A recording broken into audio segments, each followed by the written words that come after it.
चुनाव की तपिश को बढ़ा दिया है और कांग्रेस पर इस बयान के जरिए हमला था, लेकिन मिर्ची किसी और को लग गई। भड़क भाईजान गए, भाईजान यानी असदुद्दीन ओवैसी।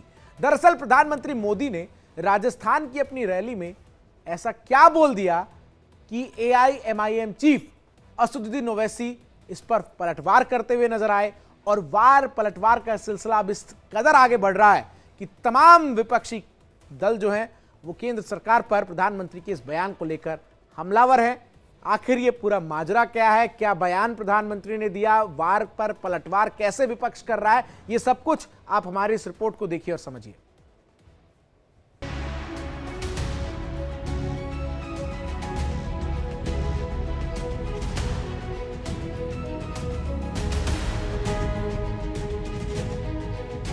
इसका मतलब ये संपत्ति इकट्ठी करके किसको बांटेंगे?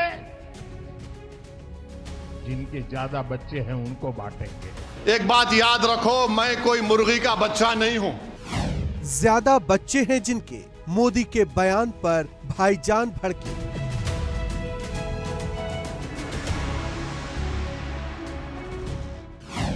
कांग्रेस का मुस्लिम एजेंडा मोदी ने कर दिया ठंडा।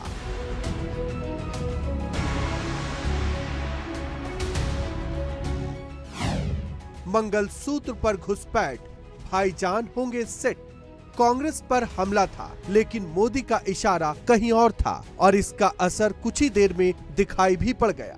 राजस्थान के बांसवाड़ा में पीएम मोदी ने कांग्रेस को लेकर वो हमला बोला जिसमें भाईजान भी थे, मंगलसूत्र भी था और वो संपत्ति भी थी जिसे मोदी के मुताबिक कांग्रेस छीनकर मुस्लिमों को दे देगी। इधर पीएम मोदी ने कांग्रेस पर निशाना साधा तो उधर खुद को मुस्लिमों का सबसे बड़ा नेता करार देने वाले ओवैसी को मिर्ची लग गई। मोदी के बयान पर एआईएमआईएम चीफ का एक्स पोस्ट इसी को बताने वाला भी है।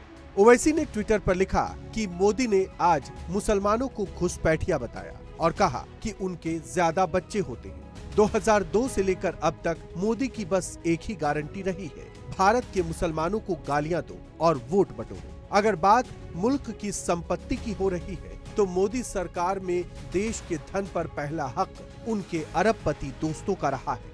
आप बताइए, इस देश में सबसे ज्यादा आबादी किसकी है? हिंदुओं की है ना।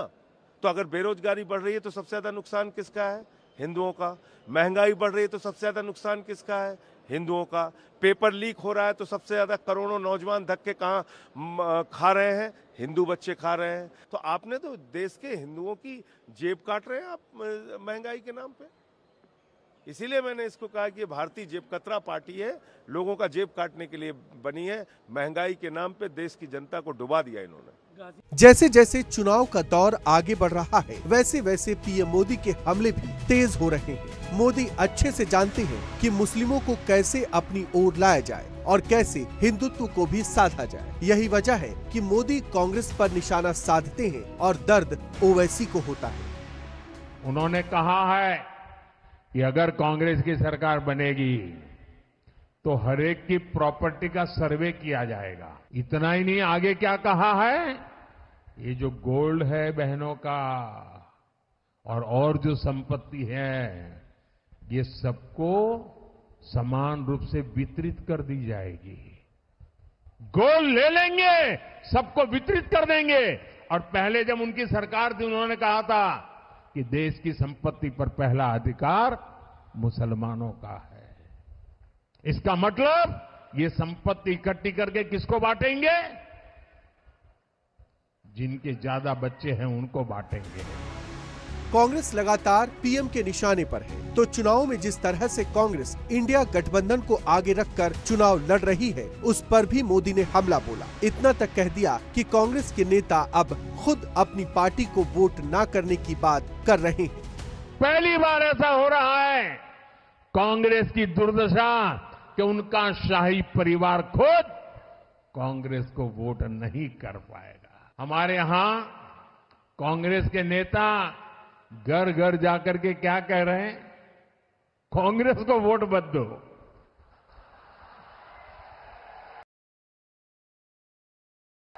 पूरी कांग्रेस पार्टी हम पहले तो सुनते थे कि वो कहते थे भाजपा को वोट मत दो। यहां पर पूरी कांग्रेस पार्टी घर घर जाके कह रही है कांग्रेस को वोट मत दो। 400 पार का लक्ष्य तय कर रखा है। मोदी खुद दिन रात एक कर हैट्रिक लगाने के लिए पसीना बहा रहे हैं। उस पर उनके बयान विरोधियों को चुभ रहे हैं, तिल मिलाने पर मजबूर भी कर रहे हैं। Bureau report, India daily live. तो आपने सुना किस तरीके से वार पलटवार और प्रधानमंत्री के बयान के बाद सियासत जो है वो तेज है। अब जरा मैं आपको बताता हूं कि ऐसा क्या प्रधानमंत्री नरेंद्र मोदी ने कहा था जिसके बाद भाईजान जो है भड़क उठे और वार पर पलटवार जो है वो करते हुए नजर आए। दरअसल प्रधानमंत्री ने कहा था, देखिए क्या कहा था आपको मैं